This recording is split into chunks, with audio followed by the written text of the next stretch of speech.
Di video ini kita lanjutkan ke pelajaran seri Mayop kita, dan pada saat ini kita sudah sampai pada pelajaran tentang teks kode atau kode pajak.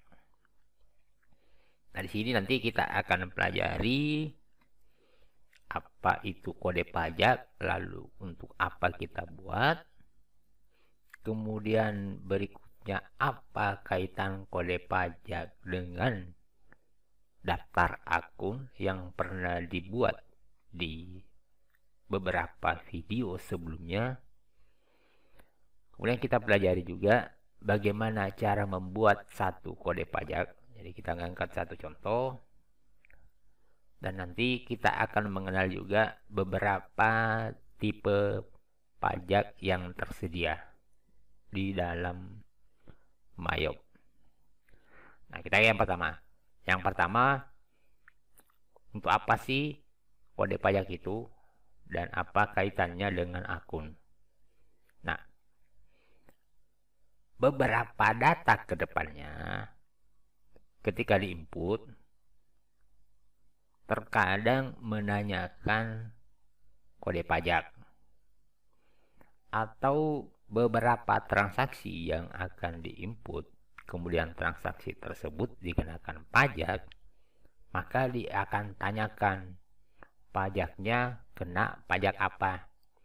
Contoh, pada saat input transaksi penjualan, di formulir ini pada kolom terakhir akan ditanyakan kena pajak atau tidak. Kalau kena pajak, pajaknya pajak jenis yang mana. Contoh kedua, contoh pada saat input mungkin jurnal umum, di kolom ini ada juga kode pajak yang ditanyakan. Coba kita lihat ya, supaya bisa milih di sini. Saya ngajak milih salah satu kode saja. Nah, tuh di kolom terakhir ditanyakan ini kena pajak atau tidak. Kalau tidak kena pajak, cukup milih no tax, not reportable. Tapi kalau kena pajak, nah sekarang kita milih pajaknya apa. Nah, jadi ini dia kode pajak. Nah, kode pajak ini atau yang tersedia ini dapat kita lihat di menulis, kemudian pilih teks kode. Ya, jadi ini kode-kode pajak yang sudah dibuat bersamaan ketika kita membuat file yang baru. Dan ini bisa kita edit, bisa kita hapus sesuai dengan kebutuhan kita. Tapi nanti, yang kedua, kaitannya dengan akun. Ya, apa sih kaitan kode pajak ini dengan akun? Masih ingat ketika kita di pembelajaran akun, ada beberapa akun yang tidak dapat kita delete karena lagi terlink dengan pajak. Nah, kalau yang seperti ini kan jelas, ini tidak bisa dihapus karena terlink di link account yang kita pernah pelajari di 3-4 video terakhir. Tapi ada juga akun yang tidak ada tanda link seperti ini, tapi tidak dapat dihapus. Contoh nih, GST collected. Ketika akan dihapus seperti ini, maka tidak bisa terhapus. An account that is linked to a text code may be not be deleted. Jadi katanya akun ini lagi terhubung, lagi tergunakan, lagi dipakai di salah satu kode pajak ini, sehingga tidak dapat dihapus. Nah, itu ya, jadi antar akun dengan kode pajak ini punya hubungan yang erat. Nah, coba kita lihat dari sisi ini. Misal saya buka kode pajak ini deh. LCT. Bukanya bisa di double klik atau diedit. Nah, akun kode pajak ini, LCT ini, Luxury Car Tax ini, lagi terhubung dengan akun 2-3090.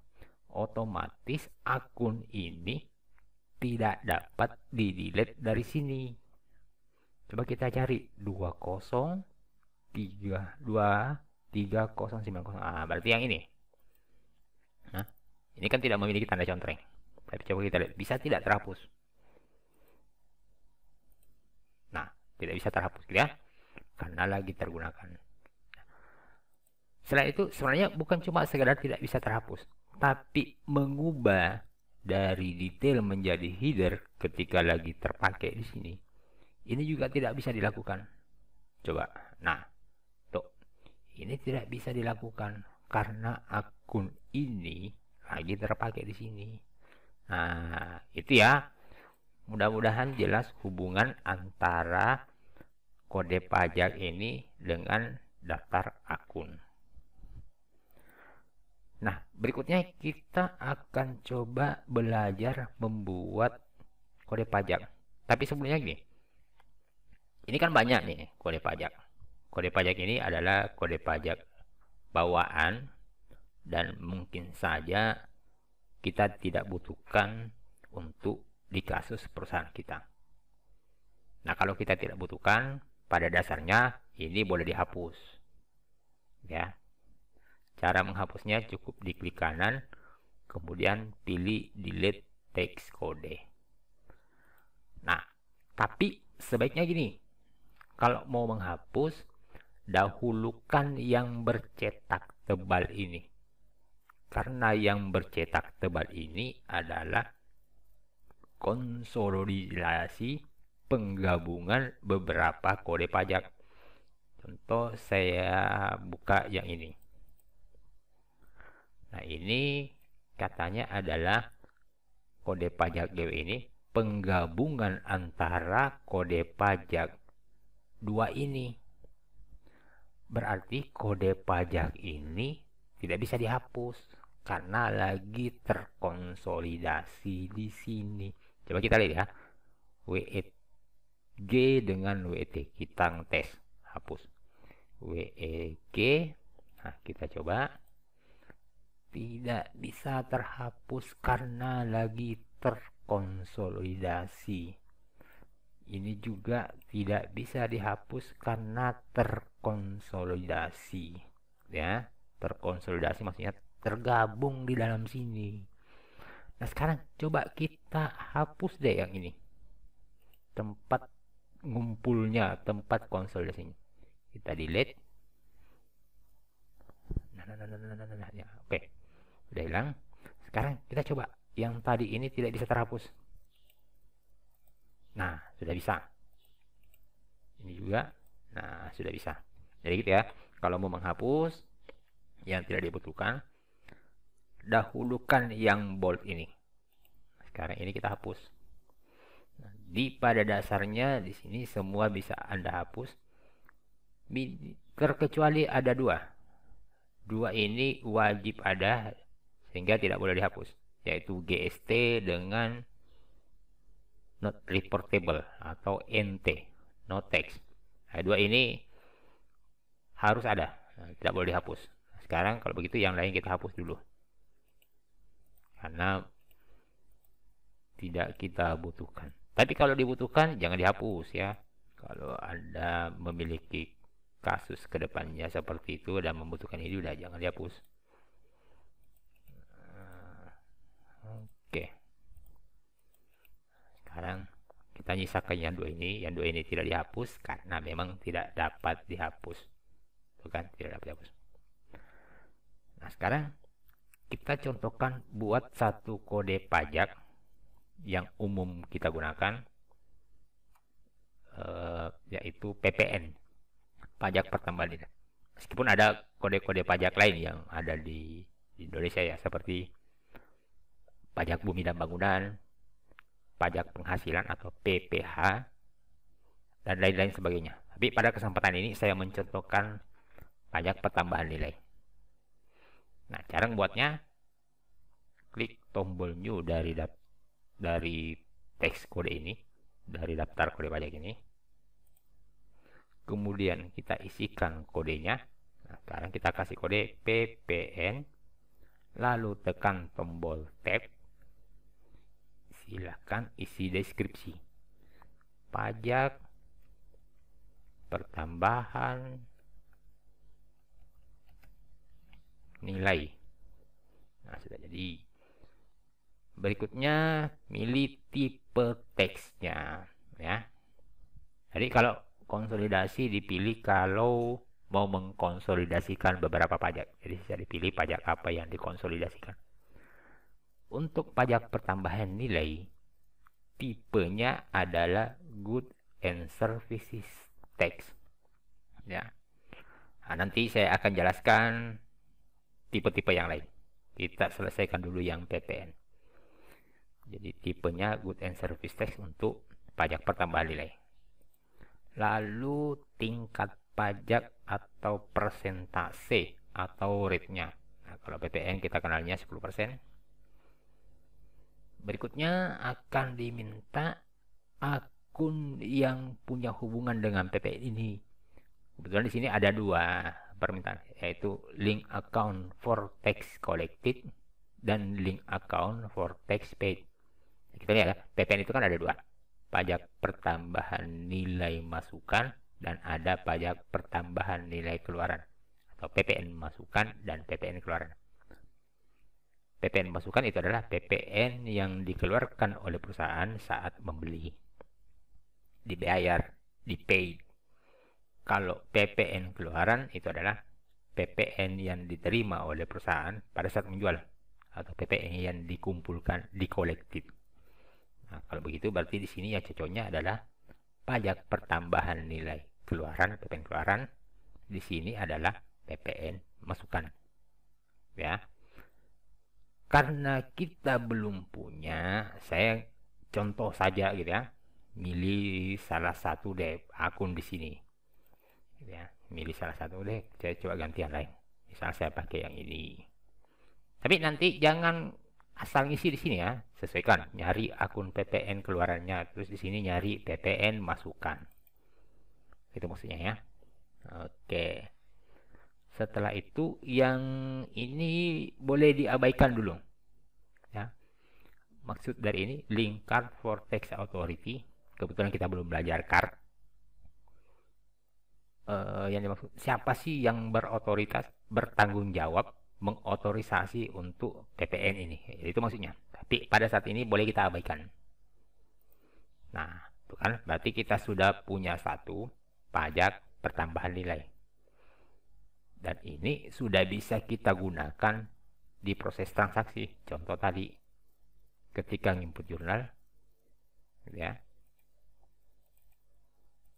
kita sudah punya satu pilihan pajak pertambahan nilai. Jadi andai kata ini dikenakan PPN, kita sudah punya pilihan PPN. Nah, itu kira-kira ya manfaatnya dari teks kode.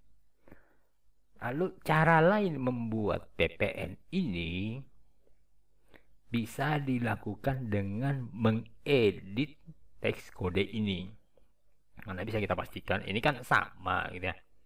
Bisa kita edit yang ini, GST-nya ini diganti menjadi PPN, lalu deskripsinya diganti menjadi pajak pertambahan nilai. Nah, saya contohkan, berarti kalau begitu kita hapus dulu yang ini. Ini kita edit.